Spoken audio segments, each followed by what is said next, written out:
Spar. Imagine stepping into a boardroom where every face looks carved from granite's shoulders, squared. V zoos firm, resumes bristling with accolades. Now picture the newcomer who clears her throat, admits her hands are shaking, and says, "I'm nervous, but I believe this idea can save us millions." A hush falls.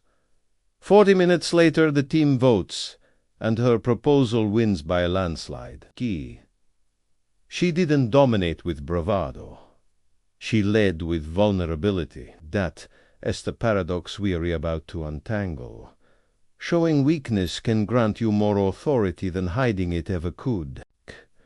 We're conditioned to equate leadership with invincibility. So, from playground heroes to corporate titans, the script says. Never let them see you sweat. Yet, social psychology studies keep appending that myth. Consider the Pratfall Effect. First, demonstrated by psychologist Elliot Aronson in 1966. Volunteers listened to taped interviews of a quiz bowl contestant. In one version, the contestant breezed through answers flawlessly. Another, he did the same, then spilled coffee all over himself. Win. When researchers later asked, which contestant listeners preferred? Goo.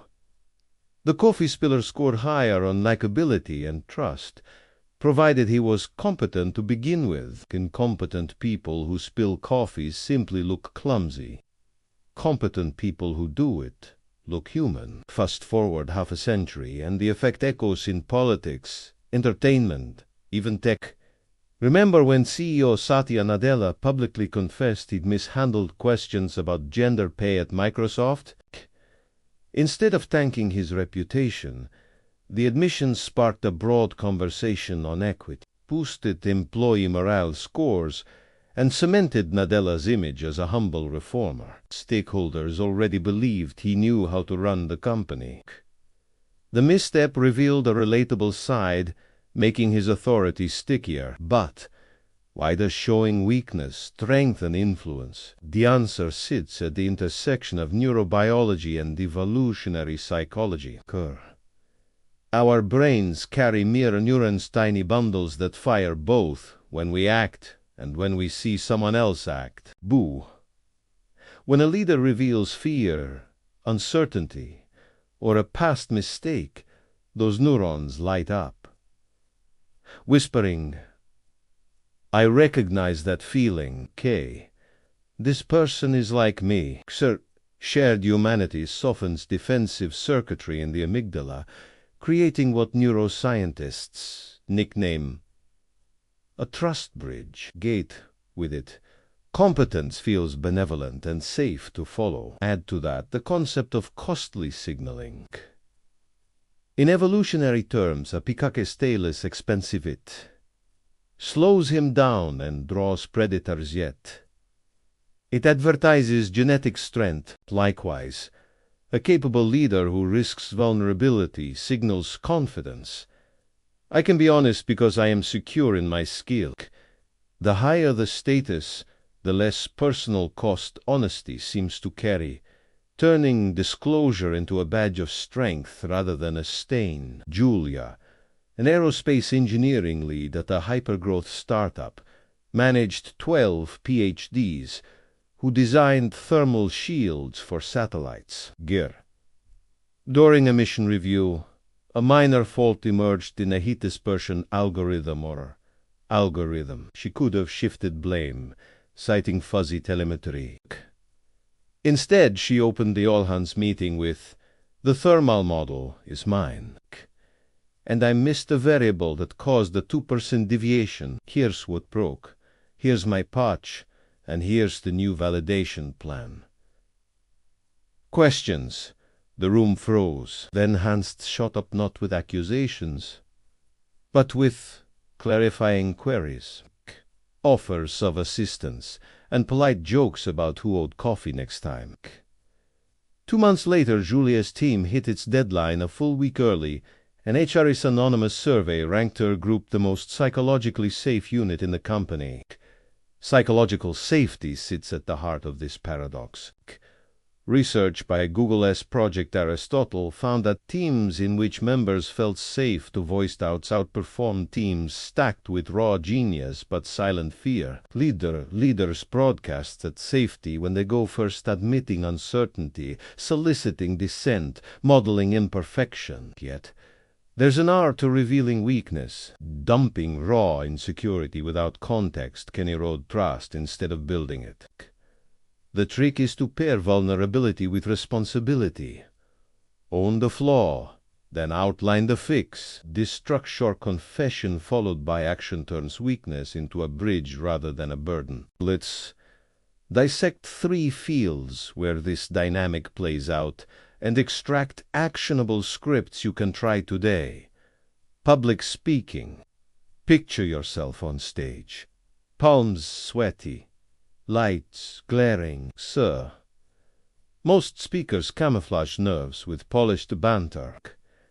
Counterintuitively, research from Harvard's Amy Cuddy shows that naming the nerves calms them and endears the audience. A simple line.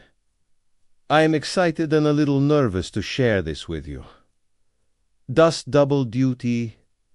Adrenaline reframes as excitement, and listeners lean in because you've invited them behind the curtain. Competence plus candor equals credibility. Negotiation. In deal-making, common advice warns against revealing your bottom line. But Columbia Business School ran simulations where negotiators who acknowledged a weak bargaining position while stressing mutually beneficial outcomes closed deals faster and with higher relational satisfaction than those who bluffed strength. Example, we're a smaller firm, so capital is tight, but that makes us agile and eager to prove value quickly. Q. Expose a limit, pair it with a strength, and the partner senses honesty without losing respect. Brown S. Decades of vulnerability research reveals that couples who express fears and flaws early foster deeper intimacy and longer stability. The vulnerable share acts like a deep-sea anchor. It grounds future storms, saying, I'm scared that my job stress might make me distant. Can we set check? Turns a potential weakness into a collaborative project. Okay, how do you practice without staging a boardroom confession? Start micro. Tonight, message a colleague whose insight you value and write, I'm wrestling with this project detail and could use another perspective. Could you take a quick look? You're admitting incomplete knowledge, signposting respect, and opening a doorway for collaboration. Care. If that feels too exposed, try a solo exercise called the vulnerability audit. Key. For each, jot what might have happened had you shared openly. This primes your brain to spot safe spaces for honesty, lest confront 2 common objections. First, won't they see me as incompetent? Only if incompetence is your dominant signal. Debt. The Pratfall Effect works when competence is established. Build skill, then reveal cracks. Second, what about cultures that punish mistakes? Then, vulnerability becomes a strategic assessment. Find small, low-risk ways to test the waters. Or model honesty within your own sphere until the wider culture evolves. There's also a timing element. Reveal too early and listeners lack the baseline proof you're capable. Revealed too late and distrust hardens. Aim for the inflection point, after you've demonstrated value, but before you're re-seen as untouchable. Digital age complicates things.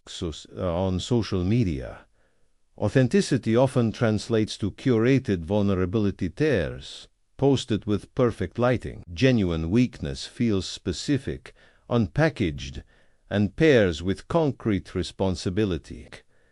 I miscalculated the budget and here is my restitution plan. Rings truer than just keeping it real.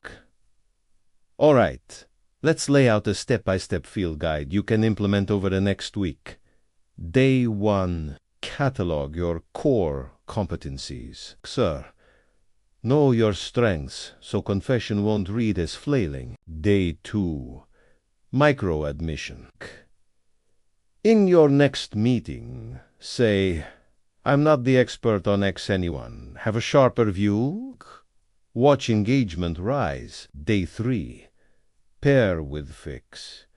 Share a minor mistake and the corrective action in the same sentence. I missed yesterday. Email thread. So I've set an alert and caught a peer. Day 4. Solicit feedback. Ask a peer for blunt notes on a recent deliverable. Thank them publicly when they oblige. Day 5. Celebrate another's vulnerability. When a teammate admits an error, reinforce trust. Thanks for flagging that. Here's how we can support. Day 6. Reflect. Journal how each act affected team dynamics, your stress level, and perceived authority. Day 7. Scale. Choose one medium-risk arena stakeholder presentation, a client call, and practice the full model. Acknowledge your limitation. Share your mitigation plan.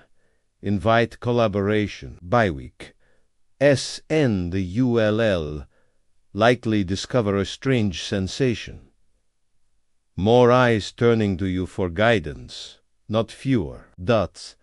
Because authority in the 21st century no longer flows from flawless marble statues, but from living, breathing leaders who relax their armor and let humanity shine through. Before we close, a story from medicine. Gear. During the 1980s, surgical chiefs discouraged admitting heirs for fear of lawsuits. Then, Dr. Lushan Leap at Harvard showed that hospitals embracing open error disclosure reduced malpractice claims and increased patient trust. Surgeons who said, I nicked a vessel. Here's what I did to repair it, were less likely to be sued than surgeons whose errors surfaced later through records. Vulnerability saved money, careers, and lives. So, the next time your instinct screams hide the crack, pause. Ask, have I already shown enough competence? Will honesty build a bridge? If yes, step into the beam of imperfection. You might spill coffee, confess a blind spot, or admit nerves, but you'll also broadcast the most magnetic signal in leadership today. Confident humanity. Show weakness. Gain authority paradox fulfilled.